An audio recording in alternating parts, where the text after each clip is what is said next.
भारत और जर्मनी के बीच 7वें inter governmental consultation का भी आयोजन होना है। यानी हर कदम, हर मोर्चे पर भारत और जर्मनी की दोस्ती गहरी हो रही है। भारत की जनता एक स्टेबल पॉलिटी और प्रिडिक्टेबल पॉलिसी इकोसिस्टम को बहुत महत्व देती है।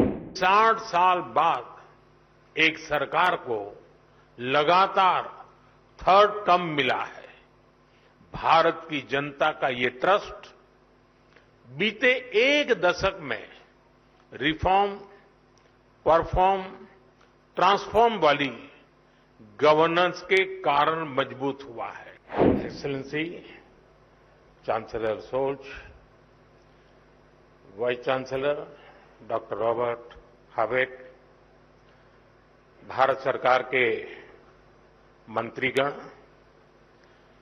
Asia Pacific committee of German business के chairman doctor Busch, Bharat, Germany और इंडो पैसिफिक देशों के इंडस्ट्री लीडर्स, देवी और सज्जनों,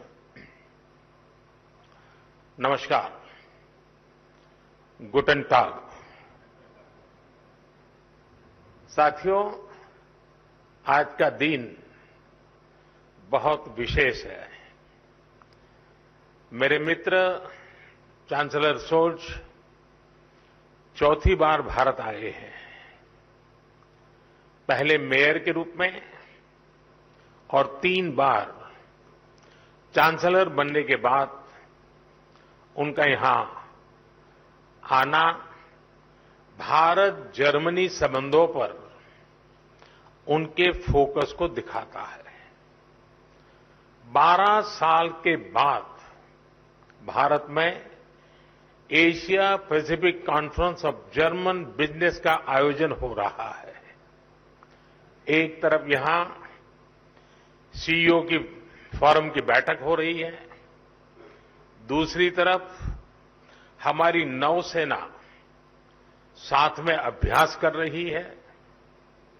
गोवा में German naval ships port call पर है और अब से थोड़ी ही देर में भारत और जर्मनी के बीच 7वें इंटर गवर्नमेंटल कंसल्टेशन का भी आयोजन होना है। यानी हर कदम, हर मोर्चे पर भारत और जर्मनी की दोस्ती गहरी हो रही है। साथियों, ये साल भारत जर्मनी स्ट्रेटेजिक पार्टनरशिप का 25वां वर्ष है। अब आने वाले 25 वर्ष इस पार्टनरशिप को नई बुलंदी देने वाले हैं। हमने आने वाले 25 वर्षों में विकसित भारत का एक रोडमैप बनाया है। मुझे खुशी है कि ऐसे महत्वपूर्ण समय में जर्मन कैबिनेट ने focus on India document release किया है। विश्व की 2 सशक्त डेमोक्रेसीज, विश्व की 2 लीडिंग इकोनॉमीज साथ मिलकर कैसे फोर्स फॉर ग्लोबल होती है। फोकस ऑन इंडिया डॉक्यूमेंट में उसका ब्लूप्रिंट है। इसमें स्ट्रेटेजिक पार्टनरशिप को होलिस्टिक तरीके से आगे बढ़ाने की अप्रोच और कमिटमेंट साफ दिखता है। खासतौर पर भारत की पावर पर जर्मनी ने जो भरोसा जताया है वो अद्भुत है।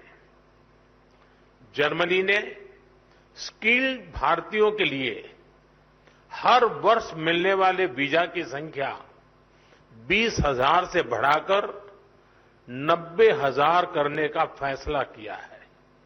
मुझे विश्वास है कि इससे जर्मनी की ग्रोथ को नई गति मिलेगी। साथियों, हमारी आपसी व्यापार $30 बिलियन से अधिक के स्तर पर पहुंच चुका है। आज एक तरफ सैकड़ों जर्मन कंपनियां भारत में हैं, तो वहीं भारतीय कंपनियां भी तेजी से जर्मनी में अपनी प्रेजेंस बढ़ा रही है।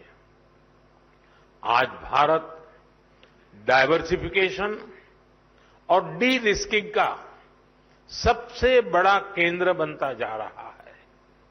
भारत ग्लोबल ट्रेड और मैन्युफैक्चरिंग का भी हब बन रहा है। ऐसे में आपके लिए make in India, make for the world का ये सबसे उपयुक्त समय है। साथियों, ईयू और एशिया पैसिफिक क्षेत्र के बीच संबंध मजबूत करने में एशिया पैसिफिक कॉन्फ्रेंस का महत्वपूर्ण रोल रहा है। लेकिन मैं इस मंच को सिर्फ ट्रेड और इन्वेस्टमेंट के सीमित दायरे में ही नहीं देखता हूं।